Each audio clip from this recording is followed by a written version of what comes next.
রাজ্য শুধু লাডলি বেহেন যোজনাতেই সীমাবদ্ধ থাকবে না, এরই পাশাপাশি রাজ্যের সকল বোন, মা ও কন্যা যাদের আয় প্রতি বছর অনেকটাই কম, তাদের বছরে 3টি করে এলপিজি গ্যাস সিলিন্ডারের জন্য টাকা দেওয়া হবে।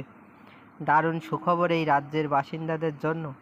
তাহলে কত টাকা বার্ষিক ইনকাম হলে এই টাকা পাবেন রাজ্যের মায়েরা? রাজ্যের বোন ও মা মেয়েরা লাডলি বেহেন প্রকল্পের অধীনে 46,000 কোটি টাকা এবং রাজ্যের অনেকগুলি প্রকল্পের অধীনে প্রতি বছর 65,000 কোটি টাকা পাবে। অনেক রাজ্যের এত বাজেট নেই।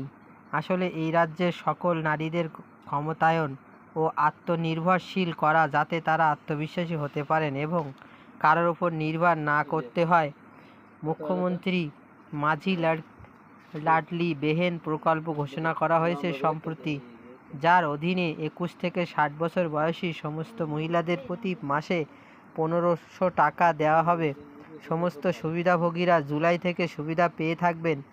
যাতে হাতে সময় নিয়ে আরও বেশি সংখ্যক মহিলা 31শে আগস্ট পর্যন্ত আবেদনের সময়সীমা বাড়ানোর সিদ্ধান্ত নেওয়া হয়েছে। এই স্কিমে 65 বছর বয়সী মহিলারাও আবেদন করতে পারবেন। এদিকে বার্ষিক আয় 2,05,000 টাকা কম হলে তবেই 3টি গ্যাস সিলিন্ডারের টাকা দেবে সরকার। আসলে সামনেই মহারাষ্ট্র বিধানসভা নির্বাচন, তার প্রচারে 3টি গ্যাস সিলিন্ডারে দেওয়ার ঘোষণা করেছেন সে রাজ্যের মুখ্যমন্ত্রী অজিত পাওয়ার বলেছেন, আমি এটাও বলতে চাই যে মহারাষ্ট্রের জনগণকে ভাবতে হবে যে আসন্ন বিধানসভা নির্বাচনে এই প্রকল্প বাস্তবায়নের জন্য আপনাকে মহাজোটী সরকারকে নির্বাচন করতে হবে, যাতে আপনি অর্থ পেতে থাকেন।